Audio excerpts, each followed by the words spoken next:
Բարև ձեզ, պարոն վարչապետ եւ պարոն քաղաքապետ, իմ անունը Դանիել է եւ ես ներկայանում եմ Հայկական ստեղծարար տեխնոլոգիաների քոլեջից։ Իմ հարցս հետեւյալն է. Ձեր կարծիքով ինժեներությունը ապագա 10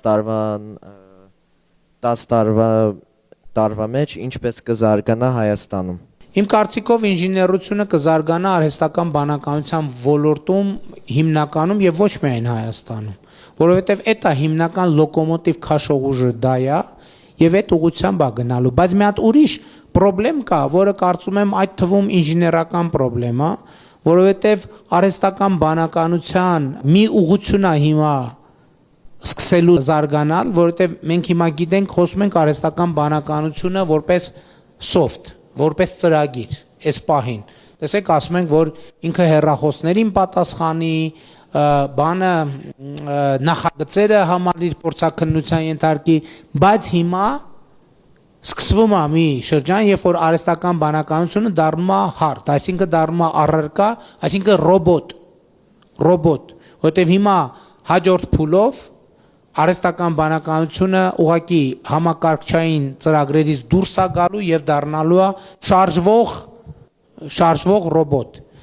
Եվ երբ որ ասում եմ ինժեներությունը այս ուղղությամբ ընթանա, ես այս նկատի ունեմ, որովհետեւ հիմա երևի հույս ունեմ տենց սարսափելի եւ վնասակար գաղտնիք չեմ բացի պրոյեկտի համար, բայց մենք արդեն Nvidia ընկերության հետ եւ Firebird ընկերության հետ մենք բան ունենք պայմանավորվածություն, որ մենք առաջիկայում արդեն կստեղծենք Հայաստանում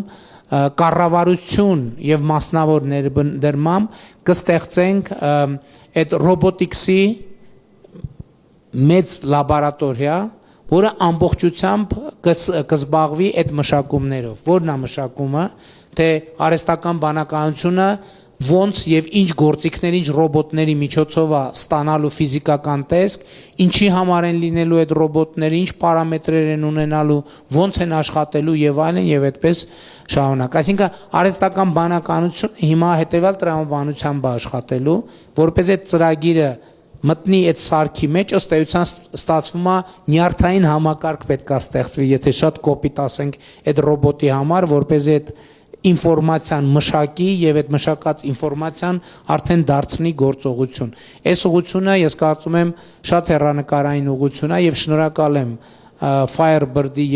եւ Nvidia-ի մեր գործընկերներին, իհարկե նաեւ Միացյալ Նահանգների կառավարությանը, որ այս ամեն ինչի համար քաղաքական պատշաճ միջավայր եւ մթնոլորտ է ստեղծել մեր համագործակցությամբ, որ այս ուղղությամբ կզարգա։ Շատ մեծ զարգացում է լինելու։ Իմիջայլոց իմ կարծիքով այստեղ մի հատ ուրիշ գաղտնիք էլ կա։ Ես արդեն առիթ ունեցել եմ ասելու, որ 2025 թվականը գոնե այս վիճակագրության վարման ընթացքում առաջին տարին է, երբ որ մենք ոչ թե արտագաղթ ունենք, այլ ներգաղթ ունենք։ 2025 թվականը առաջին տարին է, երբ որ Հայաստանից մեկնած քաղաքացիների թիվը պակասա Հայաստան վերադարձած քաղաքացիների թվից։ Իմ կարծիքով այս ուղղությունները Firebird, լաբորատորիա եւ այլն ներգաղթ ապահովող ամենահզոր գործոններն լինելու, որովհետեւ այսօր մեր բազմաթիվ երիտասարդներ այդ թվում կամ սովորել են եւ աշխատում են կամ միայն աշխատում են արտերկրում, որովհետեւ շատ ոլորտներում Հայաստանում իրացվելու դաշտ ուղակի չի եղել։ Այսինքն մարդիկ եկել են նաեւ տեխնոլոգիական ոլորտի աճել են, մի կետի են հասել, զգացել են, որ վերջ առաստաղին են իրանք հասել, կամ պետք է ինքը նոր դաշտ է պետք իրանց եւ Հայաստանում այդ դաշտը չի եղել։ Հիմա Հայաստանում այդ դաշտը բացվում է եւ ես համոզված եմ, որ սա այն ուղղություններից եւ պատճառներից մեկն է, որը այս սկսված ներգաղթը շարունակելու է։ Ես համոզված եմ, կտեսնեք 25 թվական, իհարկե դե խաղաղությունը շատ էական դեր է խաղում, բայց ես 100% համոզված եմ 26-ն էլ այդպիսի տարի լինելու, 27-ն է, 28-ն էլ եւ այդպես շարունակ։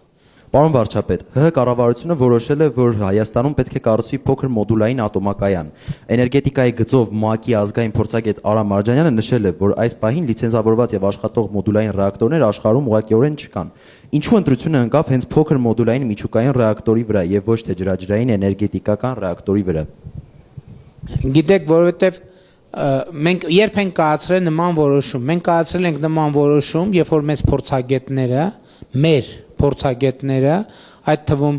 միջուկային անվտանգության կոմիտեի ներկայացուցիչները տարբեր միջազգային քննարկումների արդյունքում այդ կառավարությանը զեկուցել են, որ փոքր մոդուլյար ռեակտորների տեխնոլոգիայի առանձնահատկությունը կայանում է նրանում, որ փոքր մոդուլյար ռեակտորում վթարը համարում է տեղային լոկալ իրադարձություն։ Այսինքն դա ինչ է նշանակում, որ եթե մոդուլյար կայանում տեղի ունենում վթար եւ օրինակ 1 կիլոմետր հեռավորության վրա կա բնակավայր, այդ բնակավայրի բնակչությանը պետք չի էվակուացնել։ Եվ էսա այդ տեխնոլոգիայի առանձնահատկությունը։ Այո, այս պահին դեռևս չկա այդ ձեր ասած լիցենզավորված եւ գործող մոդուլյար կայան, բայց կա, որ լիցենզավորման process-ի ընթացքում է։ Ես ատոմակայանի կառուցումը կամ ռեակտորի կառուցումը ինքը մի շաբաթվա, մի ամսվա, նույնիսկ մի տարվա գործ չի։ Մենք հիմա ինչպես արդեն ասել եմ, մենք մի շարք գործընկերների հետ քննարկում ենք եւ իհարկե մենք սա նախնական որոշումը, որ մենք գնում ենք այդ ճանապարհով։ Երբ որ կլինի վերջնական որոշումը ո՞րն է։ Վերջնական որոշումը ֆինանսավորումն է, հարցի բյուջետավորումն է, տեղանքի ընտրությունն է, նախագծի պատվերն է, կապալառուի ընտրությունն է եւ այլն եւ այլն։ Այդ ժամանակ բոլոր խնդիրների հաշվառումով կկայացվի որոշում։ Շնորհակալ եմ։ Բարև ձեզ, Նոյ Հարությունյան, Երևանի պետական համալսարան։ Կուզենայի իմանալ լինելու են արդյոք ծրագրեր, որ կզարգացնեն գիտության ոլորտը Հայաստանում, ավելի կոնկրետ բնագիտական ոլորտը, օրինակ ֆիզիկա, քիմիա, կենսաբանություն։ Ուրեմն երբ որ 2021 թվականին պարոն Ավինյանը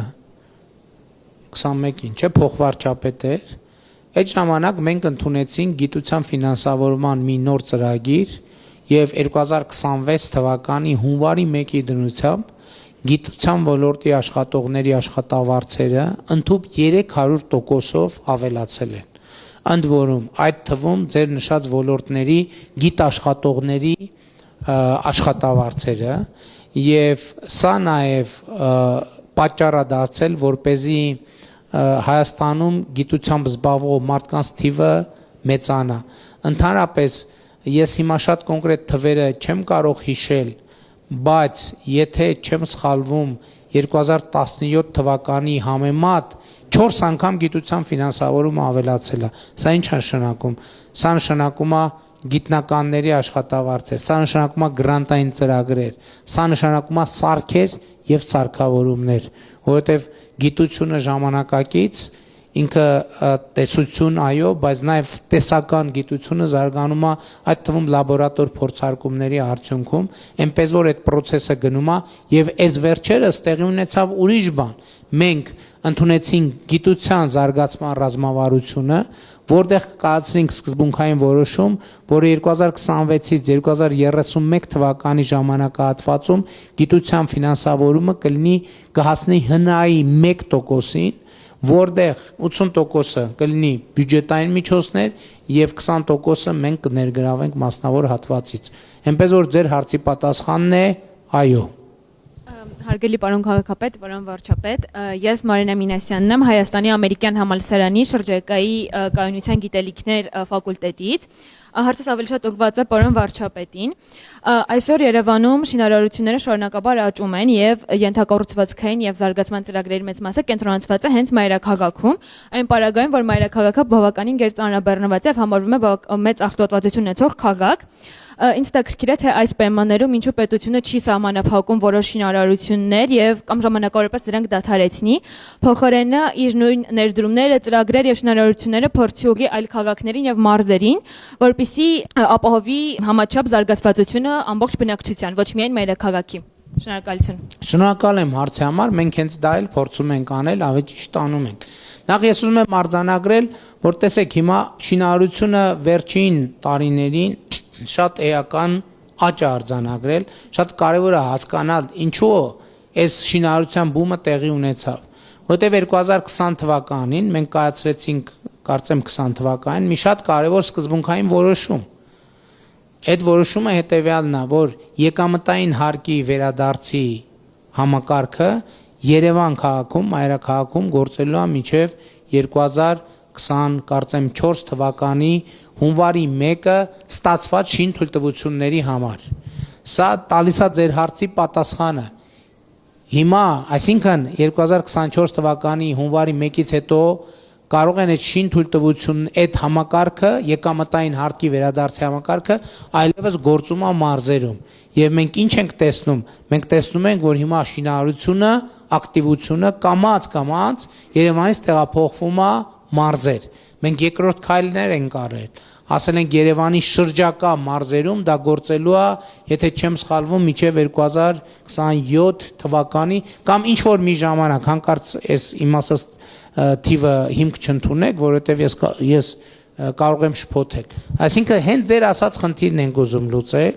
որ առաջինը շինարարության պահանջարկը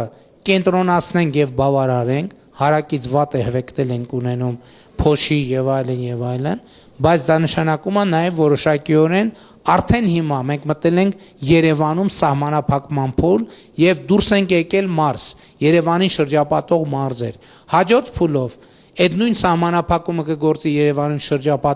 շրջապատող մարզերում եւ կգործի ավելի հեռու մարզերում եւ ձեր ասածը մենք այդպես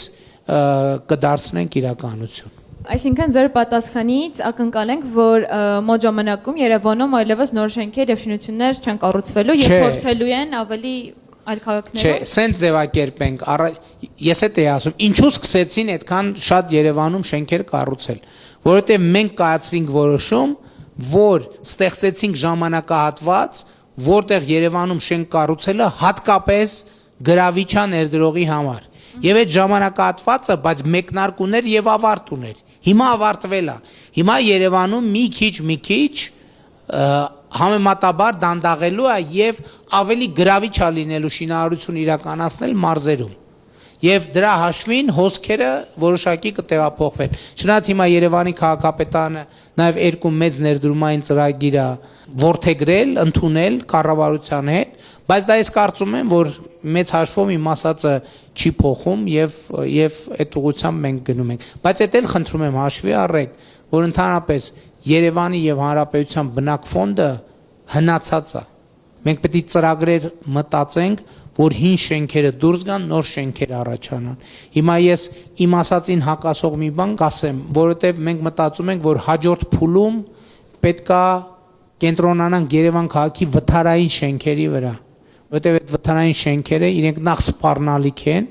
երկրորդն իրանք մաշված են, իրանց պետքա փոխել։ Ես ավելի շատ կուզենայի, որ մենք շինարարության կուլտուրան այնպես փոխենք, որ շինարարություն չնշանակի, որ ինչ որ մի կիլոմետր շառավղով բոլորին անհանգստացնում ենք, բոլորի կյանքը փչացնում ենք։ Իրականում աշխարհում այդպես չի։ Ես օրինակներ այս վերջերս որ այցի ժամանակ էր, հենց իմ հյուրանոցի պատուհանի դիմաց երկնաքեր էր կառուցվում, եւ ես նայում էի, որ ընդհանրապես ես չէի զգում, որ դիմաց այդպիսի մասշտաբային շինարարություն է գնում, բայց եթե մեր մոտ լներ Ես միայն հավելեմ, որ իրականում մեզ մոտ հիմնական խնդիրը կայանում է նորմերի պահպանման պատժի ոչ բավարար չափերի մեջ։ Այսինքն եթե շինարարություն իրականացնող կառուցապատողը գիտի, որ ինքը 70,000 դրամ կարող է տուգանվել, բայց դրան հակառակը նորմը պահպանելը 7 միլիոն դրամ է իր վրա արժենալու, ինքը այսօր ընտրում է տուգանվելու ճանապարհը։ Հետևաբար այս գալիք այս տարվա փոփոխություններով օրենսդրական մենք էականորեն այդ պատժի չափերը ավելացնում ենք, որը վստահաբար իր դրական արդյունքները տալու է։ Բարև ձեզ հարգարժան պարոն վարչապետ եւ հարգարժան պարոն քաղաքապետ, ես Հայկն եմ Վարդարեսյան, Հայկական ստեղծողական տեխնոլոգիաների քոլեջի ուսանող, իմ հարցը հետեւյալն է. ինչպես է ապահովելու, որ թե քաղաքում, թե գյուղում կրթության մակարդակը լինի բարձր եւ ինչ տեխնոլոգիական ծրագրեր են տրամադրվելու քաղաքի դպրոցներում եւ գյուղերի։ Նախ 300 դպրոց 500 մանկապարտեզ ծրագիրը հենց դրա համար է, որովհետև մենք ասում ենք, որ մեր գյուղերում եւ քաղաքներում պետք է լինեն նույն ստանդարտի դպրոցներ։ Հաջորդը ուսուցիչների կամավորատեստավորման ծրագիրը դրա համար է, որովհետև մենք ասում ենք մեր քաղաքներում եւ գյուղերում պետք է գործեն նույն ստանդարտի, եթե այս դեպքում կարելի է ասել, եւ նույն որակի ուսուցիչներ։ Հաջորդ այդ դպրոցներում, տեսեք, մենք հիմա հանրապետության բոլոր դպրոցներին ապահովում ենք լաբորատորիաներ, ֆիզիկայի, քիմիայի, կենսաբանության, աշխարհագրության, այսինքն կրթությունը ինքը շատ կարևոր է։ Մենք բոլոր դպրոցներում այսօր ունենք նորակառույցների մասին է եւ կառուցելու ենք տենց անընդհատ 3D պրինտերներ, տարբեր նյութեր, ինտերնետ, սպորտային ենթակառուցված, ֆիզկուլտուրայի դահլիճ, ֆուտբոլի դաշտ եւ այլն եւ այդպես շարունակ։ Եվ X պահի սրան միանալու է նաեւ արհեստական բանականությունը։ Եվ իմիջայլոց կոവിഡ്ի ժամանակներում պարզվեց, որ հերավար ուսուցման ձևերը իրանք կարող են լինել արդյունավետ։ Եվ այս է մեր ճանապարհը, որով մենք գնում ենք եւ կարծում եմ, որ դա էֆեկտիվ ճանապարհ է եւ նաեւ մենք ուսուցիչների, մենթոր դպրոցների ինստիտուտ ենք ներդնել, որպեսզի նաեւ ամենաբարձրորակ ուսուցիչները նաեւ հանրապետությունում շրջելու եւ գործուղվելու հնարավորություն ունենան տարբեր տեղերում դասավանդվելու։ Դա ամենակարևոր խնդիրն է եւ լուծում։ Շնորհակալ եմ։ Շնորհակալություն հնարավորության համար Global Bridge աշակերտն եմ Global Bridge կրթահամալիրի Մելիքով Մարկ։ Պարոն վարչապետ, հաշվի առնելով Հայաստանում իրականացվող եւ նախատեսվող ամերիկյան ներդրումների ծավալների աճը, ինչպես նաեւ ԱՄՆ բարձրաստիճան պաշտոնյաների, այդ թվում JD Vance-ի այցը Հայաստան կցանկանայի տեղեկանալ։ Ինչ կոնկրետ մեխանիզմներ եւ վերահսկողական գործիքներ է կիրառում կառավարությունը, ապահովելու, որ ԱՄՆ ներդրումների ծրագրերը համապատասխանեն Հայաստանի Հանրապետության բնապահպանական օրենսդրությանը, միջազգային էկոլոգիական չափանիշներին եւ կայուն զարգացման սկզբունքներին։ Մասնավորապես կա արդյոք հստակ ռազմավարություն խթանելու շրջակա միջավայրի բարենպաստ եւ կայուն զարգացմանը միտված ներդրումներ, ինչպես նաեւ նվազեցնելու հնարավոր էկոլոգիական ռիսկերը։ Շնորհակալություն։ Ընդհանրապես մենք նաեւ միջազգային պարտավորություններ ունենք կոպ ձևաչափի շրջանակներում եւ այդ թվում գիտեք, որ այս տարի աշնանը Երևանում տեղի է ունենալու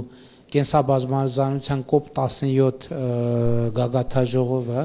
Եվ իհարկե դա մեր խնդիրն է, ընդ որում մենք խնդիր չենք դնում ամերիկյան, ոչ ամերիկյան, ցանկացած ներդրում մենք ամեն ինչ պետք է անենք, որպեսզի ժամանակակից էկոլոգիական ստանդարտներին համապատասխանեն։ Բայց այդտեղ էլի ասում եմ, այդտեղ կրթության հարց կա, որովհետև հնարավոր չի ուղղակի վարչական որոշումներով այսօր 5 շաբթի է, այնենց անել, որ 2 շաբթի արթնանանք եւ տեսնենք երկիրը ամբողջությամբ մեր ուզեցած ստանդարտներին համապատասխանում է։ Դա իսկապես սկսում է կրթությունից, որովհետև մենք էկո գիտակցության խնդիր ունենք։ Մենք պետք է փոխենք այս ընկալումը։ Ես ուրիշ բան եմ հիշում եմ իմ մայրական գյուղը, Հաղարծին գյուղը, երբ որ 2019 թվականին մենք ամենակոշտ ձևերով այդ անտառները կտրելու ճանապարհները փակեցինք ու այնտեղ մեծ բողոք եղավ եւ այլն ես գնացի մարդկանց հետ խոսեցի եւ այն ժամանակ էլ ասում էին որ գիտեք ասում էին մեր խնդիրն է նա ձեզ ապացուցել որ դուք առանց ծառը կտրելու ավելի շատ գումար կարաք աշխատեք քան թե ծառը կտրելով եւ հիմա երբ որ դուք Հաղարծին գյուղի մեջով անցնեք կտեսնեք որ ճամփեզրին տարբեր ձևերով գունավորած վիլիսներ են կանգնած, տենց տանիքները կտրած նիվաներ են կանգնած եւ այլն, որով նախկինում անտառից փայտ էին իջեցնում, հիմա մարդ են բարձրացնում անտառ եւ ավելի շատ գումար են աշխատում։ Ես նկատի ունեմ ինչի տենց ես դες ուրիշ բան ասեմ, միջազգային լուրջ ներդրողները ընդհանրապես իրանք այդ ստանդարտից դուրս ներդրումներ չեն անի։ Գիտեք ինչի որովհետև երբ որ խնդիր առաջանա ամենաթանկ բանը ներդրողի համար գիտեք որն է ռեպուտացիան է իր համարումը որովհետև եթե իր հետ որևէ նեգատիվ պատմություն կապվեց իր բաժնետոմսերի գները բորսայում սենց գլորվելով իջնելու են եւ ինքը կորցնելու է փող բայց իհարկե մենք այսօր Հայաստանում ունենք ստանդարտներ ներդրված Ստեղ ուրիշ խնդրեմ կա, մենք մեր ներդրած ստանդարտներին ինչքանով ենք լուրջ վերաբերվում, բայց սուբյեկտիվ եւ օբյեկտիվ հարցեր էլ կա, որովհետեւ եթե մենք մեր ներդրած ստանդարտներին լրիվ ամբողջությամբ սկզբունքորեն վերաբերվենք, կարող է մեր երկրի տնտեսության կեսը ուղղակի կանգնի։ Բայց լուծումը այստեղ որն է, համակերպվելը ոչ մի դեպքում, լուծումը հետևողական քայլ գնալ առաջ։ Եվ իմիջայլոց ասեմ, որ ես հիշում եմ, երբ որ 2018 թվականից ես անդադ բարձրացնում էի Հայաստանում կոնյակի բրենդի արտադրության ստանդարտների հարցը եւ ամեն անգամ ասում են լավ դե մարդիկ աշխատում են արտահանում են էս են անում տնտեսությանը կվնասենք աշխատատեղերը կփակվեն էս կանեն մի տարի հաջորդ տարի մյուս տարի ամեն տարի համոզելով միջև որ արտաքին Հայաստանից դուրս այդ խնդրի առաջ ոլորտը կանգնեց եւ հիմա մենք ասում ենք որ այն ժամանակ ասում ենք հիշում եք Ես ինչի համար եմ ասում, հիմա նաև շրջակա միջավայրի նախարարությունում 2 օր առաջ ենք քննարկում, որտեվ եթե մենք բնապահպանական ստանդարտներին չհամապատասխանենք որպես երկիր, հենց կոպում ստանձնած պարտավորությունների շրջանակներում, մեր երկրից արտահանվող ապրանքների վրա դա ածխածնային տուրք է կոչվում, մասնավորապես Եվրամիություն շուկա, եթե երկիրը բավարար չափով միջոցներ չի ձեռնարկում ածխածնի արտանետումների քանակը նվազեցնելու եւ բնապահպանական միջավայրին եւ ստանդարտներին համապատասխանելու այդ երկրի ցանկացած արտադրանքի վրա լրացուցիչ մաքսատուրք է գոյանում, այսինքն տնտեսությունը մրցունակությունը կորցնում է։ Այնպես որ այս պարտավորությունների շրջանում մենք պետք է անպայման գնանք առաջ, ուղղակի խնդիրն է նա, որ դա պետք է հետևողական անել եւ դա որոշակի ժամանակ կտևի։ Բարև ձեզ, ես Նարեկն եմ Մաթեոսյան, Գյումրիից, սովորում եմ ֆոտոն վարժանում։ Պարոն վարչապետ, հարցս Գյումրու երիտասարդ քաղաքացիների կրթության մասին է։ Գյումրիում ինչ նոր ծրագրեր կամ ներդրումներ են նախատեսում երիտասարդների համար։ Ընդհանուր առմամբ նախ գիտեք, որ Գյումրիում Արտուր Ալեքսանյանի անվան մարզական կենտրոնն են կառուցում, որը շատ մեծ նախագիծ է։ Եվ հույս ունեմ, որ առաջիկայում մենք այդ նախագիծը կիրագործենք եւ իհարկե 300 դպրոց 500 մանկապարտեզ ծրագրի շրջանակներում մենք ունենք ծրագրեր իրականացնելու եւ առաջիկայում մենք որդեգրելու ենք 100 մարզադպրոց, մարզական կենտրոն, երաժշտական կամ արվեստի դպրոց ծրագիրը որը արդեն այդ ծրագրի շրջանակներում նաև կոնկրետ ներդրումներ կանենք այդ թվում Գյումրի քաղաքում եւ այս ընթացքում հսկայական մենք ներդրումներ ենք արել Գյումրիում այդ թվում Գյումրիի պատմական կենտրոնը վերականգնելու, բարեկարգելու տրամաբանությամբ եւ կարծում եմ վերջին տարիներին Գյումրիում ներդրումային միջավայրը եւ տնտեսական կյանքը աշխուժացել է։ Հիմա շատ ուրախ եմ արձանագրել, որ նաեւ Գյումրիում Վիզեր ընկերությունն արդեն Գյումրի օդանավակայանից թռիչքներ իրականացնում եւ այս տնտեսական կյանքը իր հետ կբերի լրացուցիչ աշխուժություն։ Հույս ունեմ այդ թվում նաեւ երիտասարդական կյանքը կաշխուժանա, կրթության, արվեստի եւ իհարկե մենք երիտասարդական կենտրոնների ծրագրեր ունենք, որը ենթադրում եմ, որ առաջիկայում նաև Գյումրի կհասնի այդ ծրագրեր, եթե արդեն չի հասել։ Շնորհակալություն։